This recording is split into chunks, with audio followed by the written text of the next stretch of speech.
સમગ્ર વિશ્વને કોરોના વાયરસના ભરડામાં નાખનાર ચીનમાંથી વધુ એક વાયરસ HMPVનો ફેલાવો થઈ રહ્યો છે। ત્યારે ભારતમાં આ વાયરસની એન્ટ્રી જોવા મળી છે। ત્યારે ધોરાજી સરકારી હોસ્પિટલ તંત્ર સજ્જ બન્યું છે। તમામ પ્રકારની દવાઓ, ઇન્જેક્શન અને તમામ પ્રકારની મેડિકલ સુવિધાઓ અને ડોક્ટર સ્ટાફ, નર્સિંગ સ્ટાફ, તમામ પ્રકારની સુવિધાઓથી ધોરાજી સરકારી હોસ્પિટલ સજ્જ જોવા મળી રહ્યું છે। જી, હું doctor Raj Bera, medical officer, government hospital Dhoraji. હાલના દિવસોમાં ગવર્મેન્ટ તરફથી જે SOP બહાર પાડવામાં આવેલી છે, હ્યુમન મેટા ન્યુમો વાયરસ HMPV તરીકે જે ઓળખાય છે, એને અનુલક્ષીને ધોરાજી સિવિલ હોસ્પિટલમાં જરૂરિયાતની જે બી દવા છે એ દવાનો જથ્થો, દર્દીઓને દાખલ કરવાની સુવિધા એ હાલમાં અવેલેબલ છે।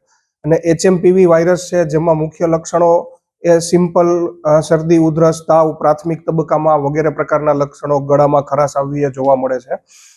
HMPV વાયરસથી બચવા માટે બિનજરૂરી ટોળાઓમાં જવાનું ટાળવું જોઈએ।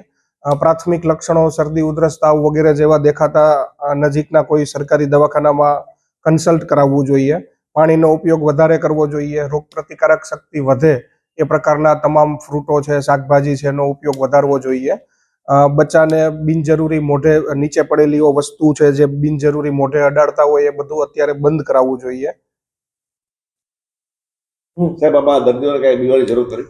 જ્યારે બી પ્રાથમિક લક્ષણો દેખાતા હોય ત્યારે આપણે કોઈ ડોક્ટરની વિઝિટ કરી દઈએ છીએ અને પ્રાથમિક તબક્કાથી જ આપણે એની સારવાર ચાલુ કરી દઈએ તો જરા પણ બીવાની આમાં કોઈ પણ જરૂર નથી, માત્ર તકેદારીની જરૂર છે। મારું નામ ડૉક્ટર સિંચન તપોધન છે। અહીંયા હું સરકારી હોસ્પિટલ ધોરાજીમાં બાળરોગ નિષ્ણાંત તરીકેની ફરજ બજાવું છું। આજે નવો વાયરસ છે, હ્યુમન મેટાન્યુમો વાયરસ, એના વિશેની થોડી વાત કરવા માટે તમે મારો સંપર્ક કરેલો છે। આ જે વાયરસ છે તે કોઈ નવો વાયરસ નથી અને તેનાથી કોઈ ગભરાવાની જરૂર નથી। આ વાયરસ જે છે તે 2001થી છે જ અને દર સાલ આના 5 થી 6 કેસીસ આવતા પણ હોય છે અને ટ્રીટ પણ થતા હોય છે। વાયરસના જે મેઇન લક્ષણો છે એની અંદર શરદી, ખાંસી, તાવ, ગળાનો દુખાવો, થોડું રેશ, તે જ છે અને કોમ્પ્લિકેશન્સ એના બહુ ઓછા કેસમાં જોવા મળે છે।